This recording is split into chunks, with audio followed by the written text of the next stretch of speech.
Chapter 28.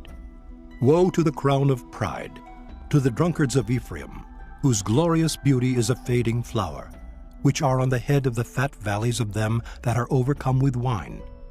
Behold, the Lord hath a mighty and strong one, which, as a tempest of hail, and a destroying storm, as a flood of mighty waters overflowing, shall cast down to the earth with the hand. The crown of pride, the drunkards of Ephraim, shall be trodden under feet, and the glorious beauty which is on the head of the fat valley shall be a fading flower, and as the hasty fruit before the summer, which when he that looketh upon it seeth, while it is yet in his hand, he eateth it up.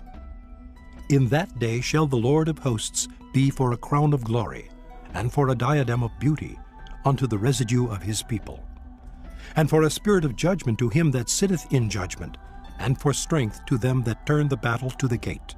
But they also have erred through wine, and through strong drink are out of the way. The priest and the prophet have erred through strong drink. They are swallowed up of wine.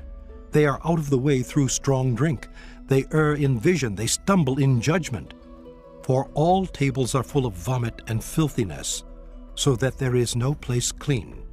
Whom shall he teach knowledge? And whom shall he make to understand doctrine? Them that are weaned from the milk and drawn from the breasts. For precept must be upon precept, precept upon precept, line upon line, line upon line, here a little and there a little. For with stammering lips and another tongue will he speak to this people, to whom he said, This is the rest wherewith ye may cause the weary to rest, and this is the refreshing.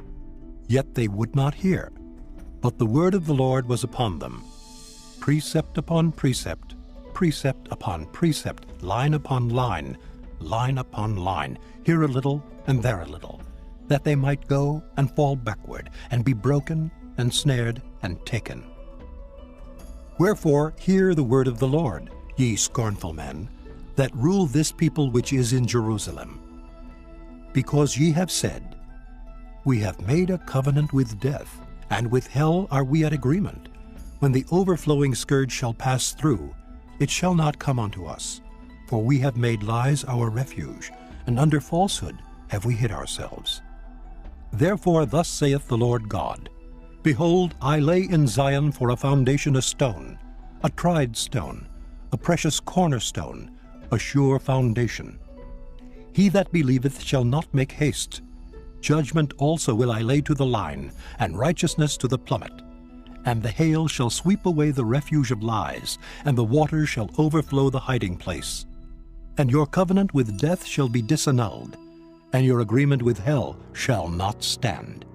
When the overflowing scourge shall pass through, then ye shall be trodden down by it. From the time that it goeth forth it shall take you. For morning by morning shall it pass over, by day and by night. And it shall be a vexation only to understand the report. For the bed is shorter than that a man can stretch himself on it, and the covering narrower than that he can wrap himself in it. For the Lord shall rise up as in Mount Perazim. He shall be wroth as in the valley of Gibeon, that he may do his work, his strange work, and bring to pass his act, his strange act. Now therefore be ye not mockers, lest your bands be made strong. For I have heard from the Lord God of hosts a consumption, even determined upon the whole earth. Give ye ear and hear my voice. Hearken and hear my speech. Doth the plowman plow all day to sow? Doth he open and break the clods of his ground? When he hath made plain the face thereof, doth he not cast abroad the fitches, and scatter the cumin, and cast in the principal wheat, and the appointed barley, and the rye in their place?